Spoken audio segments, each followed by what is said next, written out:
ब्रह्मपुर नामक गांव में एक पाखंडी बाबा का आश्रम होता है। उस गांव के सभी लोगों का बाबा पर बड़ा विश्वास था। वो अपनी परेशानियों का हल ढूंढने या झाड़ फूंक करवाने बाबा के पास जाते थे। वो पाखंडी बाबा उन सीधे साधे लोगों को अंधविश्वास में फंसाकर उनसे पैसे ऐंठता रहता है। आयुष्मान भव। बाबा, मैं कई सालों से औलाद सुख के लिए तड़प रहा हूँ। मेरी शादी को 10 साल हो गए, लेकिन अभी तक मेरे घर बच्चे की किलकारियों से वंचित है। कृपा करके हमें कोई ऐसा रास्ता दिखाएं कि मेरी बीवी की सूनी गोद जल्द ही भर जाए। इसके लिए तुझे बकरी की बलि देनी होगी। बोल, तू तैयार है? लेकिन बलि देना तो पाप है ना बाबा। मूर्ख, अब तू तय करेगा कि क्या सही है और क्या गलत। इन्हें माफ कर दीजिएगा बाबा जी, इनसे भूल हो गई। हम बच्चे के लिए कुछ भी करेंगे, बलि भी देंगे। तो ठीक है, कल आश्रम में बलि चढ़ाने का महायज्ञ है। कल बकरी लेकर आ जाना। कल ही हम उसकी बलि देंगे और तुम्हें सारे कष्टों से छुटकारा मिल जाएगा। सुनो शिष्य, कल के महायज्ञ में बलि चढ़ाने के लिए एक बकरी का इंतजाम किया जाए। जो आज्ञा बाबा जी, हम अभी जाकर बकरी का इंतजाम करते हैं। लेकिन अगर आप बुरा न माने तो मैं क्या आपसे कुछ पूछ सकता हूँ बाबा जी? पूछो वत्स, क्या पूछना है? अपनी मनोकामना पूर्ण करने के लिए बकरी की बलि देने वाली बात मुझे कुछ समझ नहीं आई। क्या किसी की बलि देना जरूरी है? बलि देने से भगवान प्रसन्न होते हैं और हमारी सारी मनोकामना पूर्ण होती है। माफ करना बाबा जी, लेकिन आपकी इस बात से मैं सहमत नहीं हूँ। समस्त सृष्टि के जन्मदाता और मृत्युदाता तो ईश्वर है। फिर अबोध प्राणी की बलि लेकर आखिर वो कैसे प्रसन्न हो सकते हैं? और किसी की जान लेना तो पाप ही होता है ना बाबा जी। और किसी की जान लेकर कोई भी कामना पूर्ण नहीं होती। खामोश, तुम दोनों ये क्या अनाप शनाप बक रहे हो? मेरे आश्रम में तुम दोनों को मेरे जैसा महात्मा बनना है या नहीं? बनना है बाबा जी, बनना है। तो फिर जो मैं कहूं उसका पालन करो। अब जाओ और बलि के लिए बकरी लेकर आओ। जी बाबा जी, जैसी आपकी आज्ञा। इसके बाद वो दोनों बलि के लिए बकरी खरीदने निकल पड़ते हैं। रास्ते में चलते चलते वो दोनों शिष्य आपस में बात करते हैं। रामू, बलि देने के लिए बकरी का इंतजाम करके हम दोनों कहीं किसी पाप के भागीदारी तो नहीं बनने जा रहे? श्यामू, मुझे भी यही लग रहा है। अपनी मनोकामना पूर्ण करने के लिए किसी निर्जीव की बलि देना ठीक बात नहीं है। तुम बिल्कुल ठीक कह रहे हो रामू, लेकिन हम कर भी क्या सकते हैं? बाबा जी से सिद्धि प्राप्त करने के लिए हमें अपना मुंह बंद रखना होगा। हाँ, और वो जो कहें उनकी बात को मानना होगा। कुछ ही देर बाद वो दोनों शिष्य बात करते हुए देनदार के घर पहुंच जाते हैं। उस घर के बाहर कुछ बकरियां बंधी हुई होती हैं। उन दोनों शिष्यों को आता देख काली और गोरी बकरी आपस में बात करने लगती हैं। देखो झुमरी, वहां देख, हमें खरीदने कौन आ रहा है? हमें नहीं, सिर्फ मुझे। ये साधु मुझे खरीदने आ रहे हैं क्योंकि मैं तुझसे ज्यादा सुंदर भी हूँ और तंदुरुस्त भी। वो सब तो ठीक है, लेकिन ये दोनों साधु तुम्हें खरीद के करेंगे क्या? वो मुझे अपने आश्रम में ले जाकर मेरी खूब सेवा पानी करेंगे। हर रोज मुझे ताजा ताजा हरा हरा चारा खिलाएंगे, मेरे साथ खेलेंगे, मेरा ध्यान रखेंगे और फिर मैं भी इन्हें ढेर सारा ताजा ताजा दूध दूंगी। अरे वाह, फिर तो बड़ी ही किस्मत वाली बकरी होगी वो, जिसे ये साधु बाबा अपने साथ ले जाएंगे। हाँ, और वो खुशकिस्मत बकरी मैं ही हूँ। देख लेना तुम, वो मुझे ही अपने साथ लेकर जाएंगे। हाँ। उन दोनों बकरियों को तो यही लग रहा था कि ये दोनों साधु बाबा है और उन्हें खरीदकर आश्रम में ही ले जाएगा, मगर वो इस बात से बिल्कुल अनजान थी कि ये पाखंडी बाबा के 2 शिष्य थे और वो तो बकरी बलि देने के लिए लेकर जाने वाले हैं। फिर वो दोनों शिष्य देनदार लखन से मिलते हैं। बाबा जी की जय। पाए लागू महाराज, कहिए महाराज, आज यहाँ कैसे आना हुआ? दरअसल बात यह है, बाबा जी ने हमें यहाँ एक बकरी खरीदने के लिए भेजा हुआ है, मगर बकरी सुंदर होने के साथ साथ तंदुरुस्त भी होनी चाहिए। सुना तुमने काली बकरी? उन्हें खूबसूरत और तंदुरुस्त बकरी की ही तलाश है और वो तो बस मैं हूँ। तब तो महाराज आप मेरी वो गोरी बकरी ले जाइए, वो खूबसूरत भी है और तंदुरुस्त भी है। देखा, मैं ना कहती थी कि वो मुझे ही ले जाएंगे। यार, तू तो सच में बड़ी ही किस्मत वाली है। वो तो मैं हूँ ही। ये लीजिए आपकी बकरी के पैसे। शुक्रिया महाराज। माफ करना महाराज, मैं एक बात बताना तो भूल ही गया। ये बकरी हर रोज 8 किलो दूध देती है। अरे, हमें इससे क्या करना? ये बकरी हमें दूध के लिए थोड़ी ना चाहिए, बल्कि इसका इस्तेमाल तो हम बलि चढ़ाने के लिए करेंगे। कल सुबह तक तो ये बकरी भगवान को प्यारी हो जाएगी। ये बात सुनते ही मानो गोरी बकरी के पैरों तले जमीन खिसक जाती है। बकरी की आंखों में आंसू आ जाते हैं। माफ करना बहन, मुझे अपनी तंदुरुस्ती और खूबसूरती पर बहुत ही घमंड था, मगर मैं ये नहीं जानती थी कि मेरी यही खूबी मेरी मौत का कारण बन जाएगी। ये लीजिए महाराज आपकी अमानत, आपकी बकरी। कुछ ही देर में वो दोनों बकरी को लेकर बाबा जी के आश्रम में पहुंच जाते हैं। बाबा जी की जय। बाबा, हम ये बकरी ले आए। अब कल सुबह ही तुम इस बकरी को स्नान करवाकर बलि के लिए हाजिर करना। आज इस बकरी का आखिरी दिन है। ये बात सोचकर ही मुझे रात भर नींद नहीं आई, लेकिन हम कर भी क्या सकते हैं? बाबा जी का हुक्म टाल भी तो नहीं सकते ना। दोनों की बातें बकरी बड़े ध्यान से सुनती है और ये जानकर कि बाबा जी के शिष्य उसकी बलि देने के खिलाफ है, उसकी जान में जान आई। चुपचाप मौत को गले लगाने से अच्छा है कि एक बार उससे डटकर मुकाबला किया जाए। बकरी को नहलाने के बाद जैसे ही वो दोनों बकरी को आश्रम की ओर लेकर चलते हैं, तभी रास्ते में बकरी ने उनसे कहा, आप दोनों की बातें सुनकर मुझे ऐसा लगा कि आप दोनों भले इंसान हो, इसलिए मैंने सोचा कि मरने से पहले आप दोनों से एक बात साझा करके ही मरूं। अच्छा, वो क्या बात है? मैं जानती हूँ कि आज मेरी बलि देकर मुझे मार दिया जाएगा, लेकिन फिर भी मैं आज बहुत खुश हूँ। अच्छा, लेकिन वो क्यों? क्योंकि मुझे तुम्हारे उस बाबा जी पर हंसी आ रही है।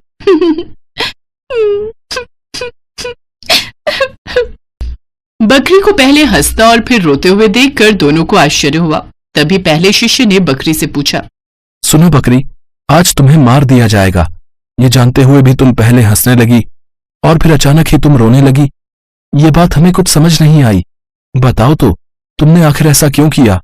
ये एक राज की बात है और मेरी मौत के बाद तुम्हें इस बात का पता चल जाएगा। बाबा जी, आज एक अजीब घटना घटी। कैसी घटना? ये बकरी आज आप पर जोर जोर से पहले तो हंसने लगी, इसकी इतनी जुर्रत, ये मुझ पर हंसी, फिर जोर जोर से रोने लगी। रोने लगी? और जब हमने उससे इसके बारे में पूछा तो उसने कहा कि ये एक राज की बात है। राज की बात? कैसी राज की बात? वो तो इसने नहीं बताया बाबा जी।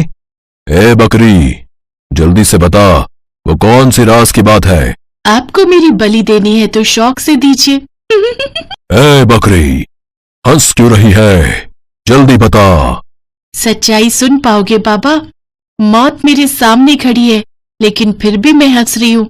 इसकी सबसे बड़ी वजह है मेरी बलि। जैसे ही तुम मेरी बलि दोगे तो मैं श्राप से मुक्त हो जाऊंगी। कैसा श्राप? और रो किस लिए रही थी? पिछले जन्म में मैंने एक बकरी की बलि चढ़ाई थी। तब भगवान ने मुझसे नाराज होकर मुझे बकरी बनने की सजा दी थी।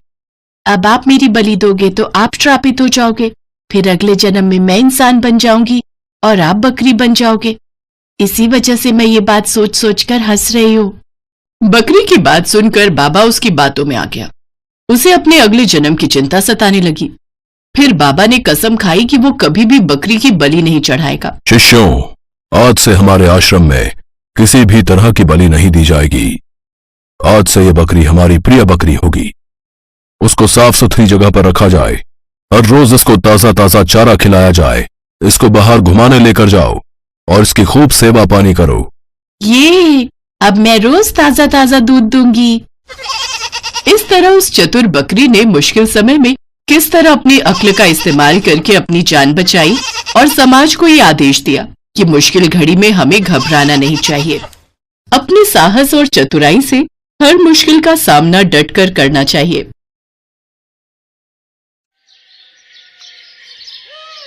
राजेश नाम का एक ऑटो वाला ऑटो चलाया करता था। उसकी बीवी शीतल और 7 साल का बेटा राजू था। वो अपने परिवार के साथ हंसी खुशी जिंदगी बसर कर रहे थे। अजी सुनती हो? हाँ, आ रही हूँ अभी। देखो मैं तुम्हारे लिए क्या लेकर आया हूँ। हाँ बोलिए, क्या हुआ? और इस पैकेट में क्या है? खुद ही देख लो, ये लो खोलो। इसमें तो साड़ी है जी। हाँ पता है मुझे। ये साड़ी किसके लिए है? अरे मेरी प्यारी बीवी, ये तुम्हें दी है तो तुम्हारी हुई ना। ये तो बहुत प्यारी है, पर इसकी क्या जरूरत थी? इतना तो हम पैसा बचा भी नहीं पाते, और ये फालतू के खर्चे क्यों किए आपने? अरे पगली, मैं वैसे भी तुझे कहाँ कुछ दे पाता हूँ। एक साड़ी ही तो है, तू कभी कुछ नहीं मांगती मुझसे। आज थोड़ा धंधे में मुनाफा हुआ तो सोचा आज तेरे लिए एक साड़ी ले चलता हूँ। बहुत दिन से तुझे कुछ दिया ही नहीं। मैं जानती हूँ हालातों को, तभी तो आपसे कुछ नहीं मांगती। चल अब ये बेकार की बातें बंद कर और इसे पहन कर दिखाओ, देखूं तो इसमें मेरी बीवी कितनी सुंदर दिखती है। शीतल साड़ी पहनने अंदर चली जाती है और थोड़ी देर में साड़ी पहनकर बाहर आती है। आहा, देखा साड़ी कितनी सुंदर लग रही है तुझ पर, ये रंग तुझ पर बहुत खिल रहा है। इसी तरह हंसी खुशी से दिन बीत रहे थे। अचानक से राजेश की पत्नी शीतल बीमार हो जाती है और डॉक्टर की फीस और दवाइयां देते देते राजेश को अपना ऑटो बेचना पड़ जाता है। अब तो मेरे पास पैसे भी खत्म हो गए और शीतल की तबीयत में कोई सुधार भी नहीं हो रहा। अब पैसे कहाँ से आएंगे? शीतल को इस हालत में नहीं देखा जाता। ऐसा करता हूँ, अपना ऑटो बेच देता हूँ। राजेश ये सोचकर अपनी ऑटो लेकर एक दुकान पर पहुंचता है। भाई मुझे ये ऑटो बेचना है। क्यों भाई, इस ऑटो में कोई खराबी है? ऑटो में कोई परेशानी नहीं है, मुझे पैसों की सख्त जरूरत है। मेरी बीवी बहुत बीमार है और मुझे पैसों की जरूरत है, इसलिए मुझे ऑटो बेचना पड़ रहा है। अरे भाई, अगर ऑटो बेच दोगे तो घर का खर्चा कैसे चलाओगे हैं? हाँ, पर बीवी की तबीयत भी तो देखनी है। उसकी दवाइयों के लिए मेरे पास पैसे नहीं हैं और मुझे कुछ समझ में नहीं आ रहा है कि अब क्या करूं।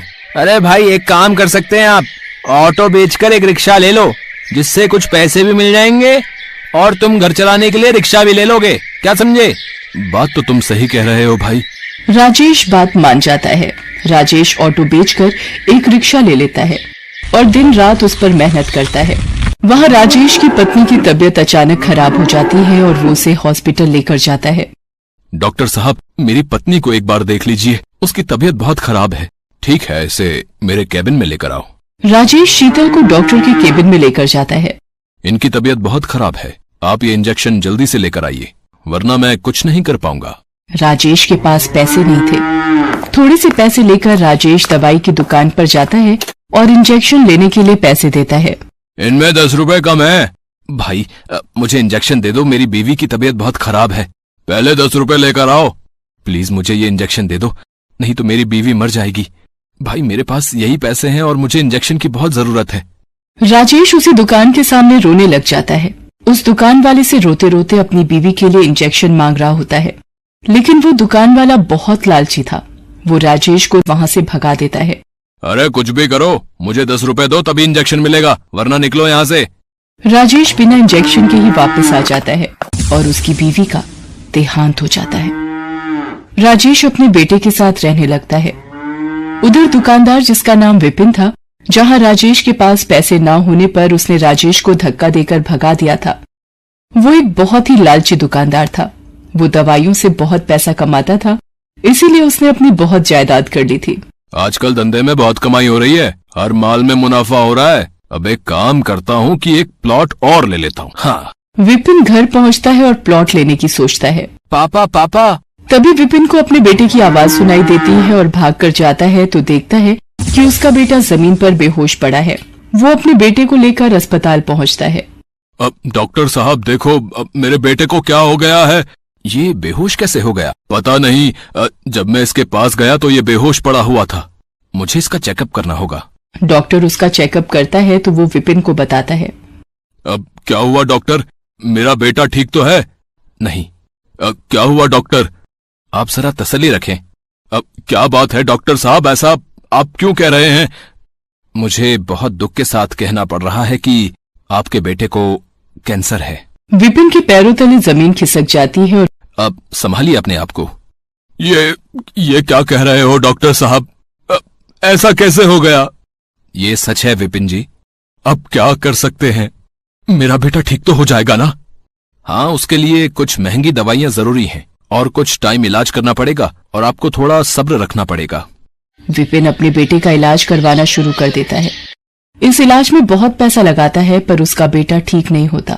एक दिन उसके बेटे की तबीयत ज्यादा खराब हो जाती है तो डॉक्टर उसे दवाई लेने के लिए भेजते हैं। जैसे ही दवाइयों की दुकान पर जाता है, दवाई मांगता है। अब भाई मुझे ये दवाई जल्दी से दे दो। ये दवाई तो बहुत महंगी है, क्या तुम्हारे पास इतने पैसे हैं?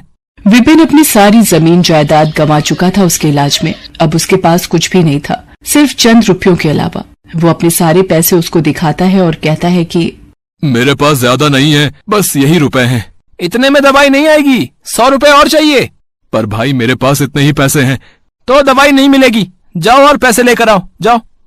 मेरा बेटा बहुत बीमार है, मैं आपके 100 रुपए जल्दी ही चुका दूंगा। चलो हटो, निकलो यहाँ से, पहले 100 रुपए लेकर आओ।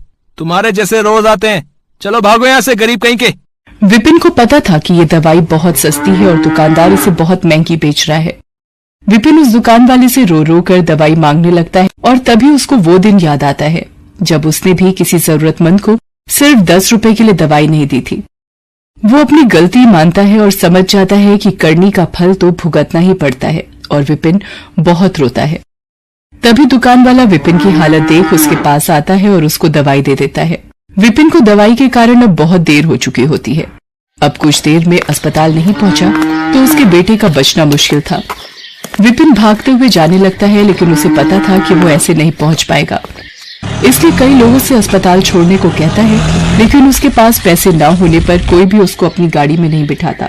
अगर मैं जल्दी ही अस्पताल नहीं पहुंचा तो मेरा बेटा। जब वो जा रहा होता है तो उसे ठोकर लगती है और वो गिरने लगता है। तभी एक रिक्शे वाला उसे आकर थाम लेता है।